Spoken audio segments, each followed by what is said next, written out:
doing? Okay, I spent about overall 10 years doing reproductions of classical Victorian paintings, lots of Waterhouses, Millets, Rossettis, and from that, that's what tailored my painting skill. Now, apart from that, I did a degree, but my degree was in interactive art, which didn't involve any painting. It was more to do with the interactivity of installations as a brief, and then the idea of the up-and-coming web at the time, and then using technologies as in sensors, pressure pads, and various other things, then to create a reaction which was then created in some digital format, whatever it be. And then I also did 10 years working in publishing as a graphic designer, working on a lot of sci-fi magazines, comics and fan clubs. So what I do at the moment is an amalgamation of my experience, background and knowledge. And is this full-time? Yeah, this is what I do. I live to create art, and my art funds me to live. How did you get to the point where visual art is a paying job for you? Because that is an achievement. That is the hardest bit of all.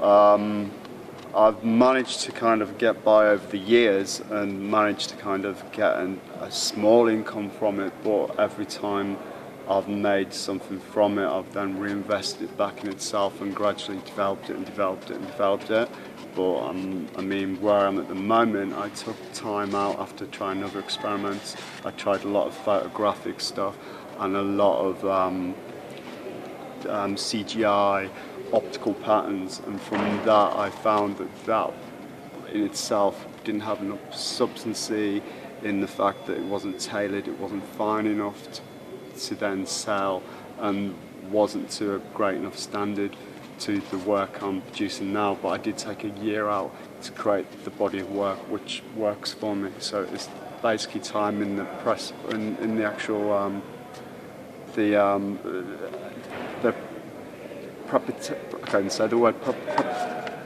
preparation of the actual process. So to actually produce a body, but spend the time to actually do the research to kind of develop things before putting it out there. Can you tell me how you got the gig at Greenwich and whether that's the main source of your sales? I'd say it's probably about 40 to 60% of my main source, and from that, I mean, I'd done that actual market before, as I said, doing photographic and CGI optical patterns, but because I'd taken time out and what I'd come back with, basically there was no mess in it.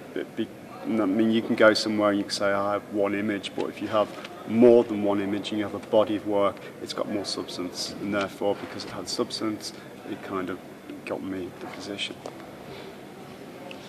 How else do you sell then? I have a website which does generate sales. I also take on client work as well. With the client work, it depends on what comes my way. A lot of it ends up being brand design or graphic based work. And that itself, I'd say, I mean, as a breakdown, you're probably talking, as I said, 40 to 60% tends to be direct sales. From that, it's probably half would be client based and half would be then online sales. And how do you get your clients? A lot of them is from seeing me in location, and a lot of it can be word of mouth as well, people passing it on. But it is, in a way, it's networking, but in a way, if you're going to put yourself out where you can be seen, then you will get something back from it. And how are you when it comes to networking?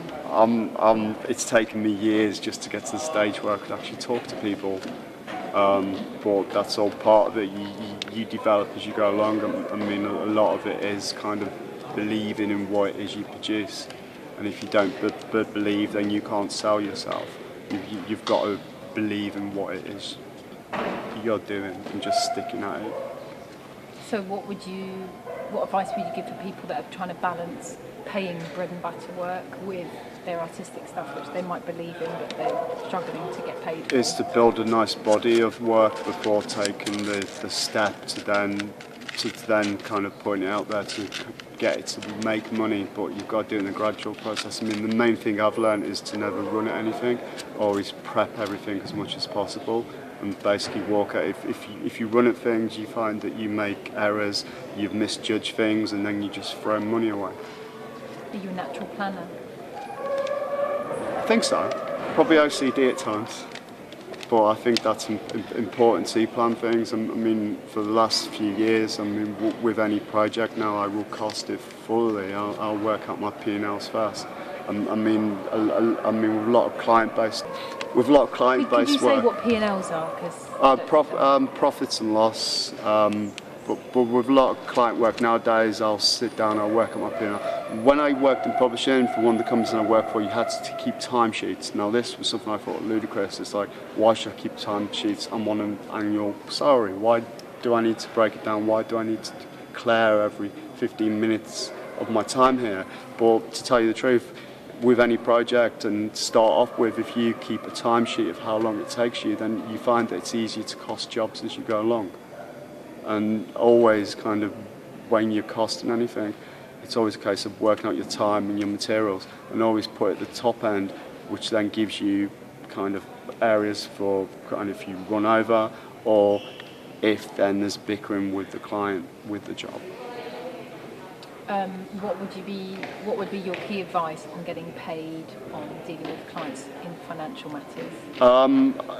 I'd always, with a fresh client, I would always ask for a deposit up front and a contract of, but if it's a client you've used before, it always gets a bit rude then to keep hassling them to kind of sign things or ask them for money up front. If you're comfortable with a client, you should know if you want to work with them again. I mean, I do get to a stage with some clients like, no, I don't want to work with you anymore. So I will turn people away if I find that they're an irritation or if they make too many changes or they change the project as it goes on. I mean, the worst client you can have is someone who comes up and thinks they know what they want, and then as it goes along, it's nothing what they want, even though they've made all the decisions on it. The best clients are the ones who leave you to it. How do you cover yourself, when the clients are just changing goalposts all the time? I make them aware that my time is their money. And it's as basic as that, really. I don't want to get on the wrong side of you. Okay, I wondered, I mean, I've got this thing around branding and marketing. It seemed to me when I walked into your studio really clear you've got a brand here. Mm-hmm. I don't know whether you're conscious of it or not, but I wonder if you can talk me through that. I wasn't to start off with. It was only as they developed, and as I said, it's that body of work. If you've got a body of work, then it starts looking as a brand. But yeah, I mean, I do brand things as much as possible. I do kind of shove my website within my work, and to me it's a form of self-copywriting. It's making it its own signature, its own brand, and that itself, I mean, it's an important thing with anything is to get your signature on it. And do you use social media? I do, but I have moments where I kind of think, yep, I'll post stuff, and other times where I just can't be bothered. I don't know if it's got any pros or cons. To me, it's just another platform to advertise and just kind of getting whatever you want to get out there. Other than your skills in this and your ability to produce a body of work, what would you say the kind of soft skills or interpersonal skills dealing with other human beings that you've learned are valuable to go it alone? I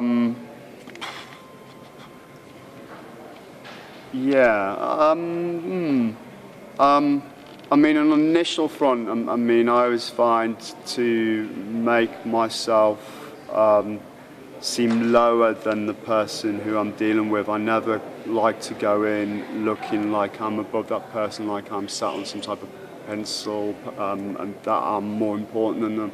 I always like to kind of level things out and make sure that everybody's on common ground. And I think that's the most important thing, is to find common ground with any socialisation within it. Okay. What would you say are the challenges and advantages of working for yourself? The challenges, is the fun and love of it all, even though a lot of that's probably stubbornness and wanting to achieve. You are flexible, but you're not flexible. I mean, one of my main reasons for becoming more self-employed and just sticking to my guns with it was I wanted to have more time with childcare, and it was working a way around where I could operate and still be there for that.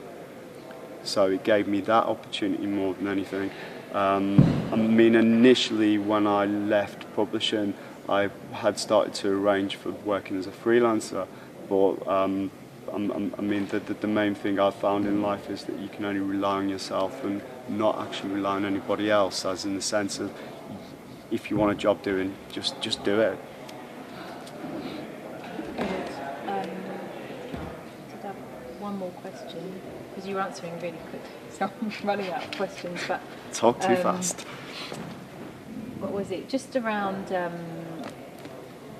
I suppose, if you could see little Stu, and he's there, My he's little about prodigy. to graduate. Yeah, he's about to graduate, and he wants to do what you're doing without maybe doing the other bits first. What is the advice that you give him to go out and make it work? Is to really prototype things, really experiment beforehand, make sure that things are at the right level and a high level, and just don't run at anything. Really, just seriously, do not run. Take it step by step and analyse if things work and don't work.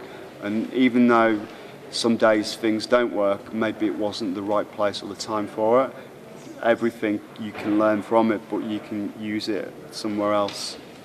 And I mean, a lot of times you can make mistakes, but you do learn from them, and making mistakes is so important. It's a bit like phenomenology in a sense, that phenomenology is first-hand experience, not second or third. Indeed. I'm going to ask you one more question. How do you feel about working solo in a studio? It has its advantages and disadvantages. The advantages are you don't get the distractions, but then the disadvantages are sometimes it's good to have distractions. But it's, I mean, I'm at that stage where I can walk into my studio and I've got 110 things I know need doing, so I've got enough to crack on with. May it be painting, may it be designing, may it be doing graphic work, may it be printing and assembling.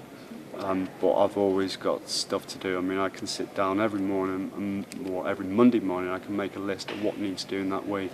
Now, a lot of the time I'll probably get halfway through the list, but majority of the time it's good to have that focus and just kind of work out what needs doing and prioritising it.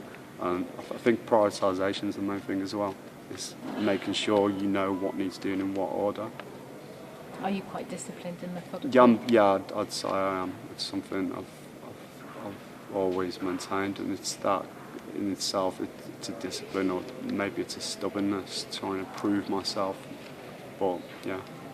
So what advice would you give to somebody that's not disciplined and methodical? Just pull your socks up.